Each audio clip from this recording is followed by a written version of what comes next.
I should like to state at the start that I am not now and never have been a communist. Ask them if they ever found in me anything except the highest adherence to duty and honor. If I am lying, I should go to jail. If Mr. Chambers is lying, he should go to jail. I am not and never have been a communist. In this cell, there was also Owen J. Lattimore. All that Senator McCarthy has been trying to do is expose the communists who have infiltrated the Department of the Army. And let me say that I am honored when people come up to me on the streets, perhaps I don't deserve this honor, and say, you're the man who killed Joe McCarthy.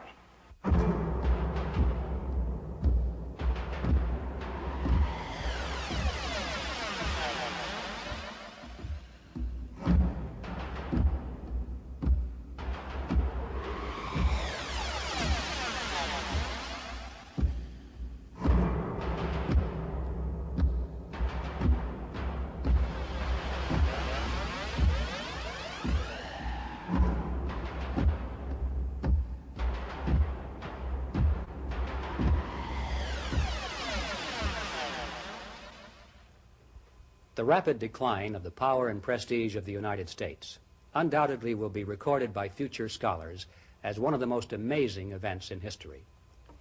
With the defeat of the Axis powers in 1945, the United States stood at the apex of world leadership.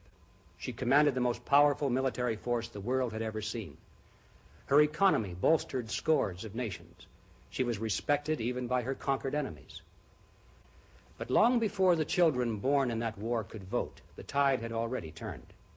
And by the time their children had grown, the United States had retreated from victory and was struggling for survival in a hostile world. Her military forces had become inferior to those of her enemies. Her economy was reeling under attack by foreign competitors. She was at the mercy of outside energy sources. Her alliances were crumbling. She was hated and jeered at the United Nations. She had been forced to retreat on every continent, while during that same time, over 70 million people each year were being absorbed by international communism. All of this in less than 2 generations. Now the question is why? The accepted view in many circles is that it just happened that way. There were no particular reasons except the normal changing currents of history in an era of rising expectations. There is, of course, another view, a view that is more skeptical of the supposed blind forces of history, and which sees events as caused by people with motives and goals and long-range plans. This is the conspiratorial view of history, as opposed to the accidental view, and it is the conspiratorial view that we shall present in this program. It's our specific purpose to explore the possibility that America's retreat from victory since the end of World War II has not been caused by random forces of history, but by design, not by a confusion factor, but by the subversion factor.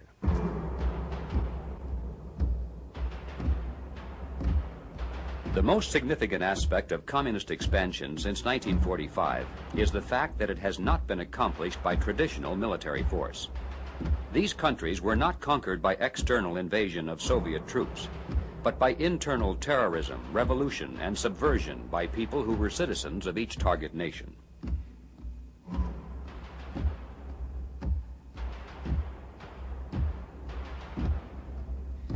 In 1967, Soviet Premier Brezhnev said, "Marxist-Leninists have always understood that socialism cannot be implanted by one country into another by military force, that it is the product of the internal development of a given society." Brezhnev's predecessor, Nikita Khrushchev, was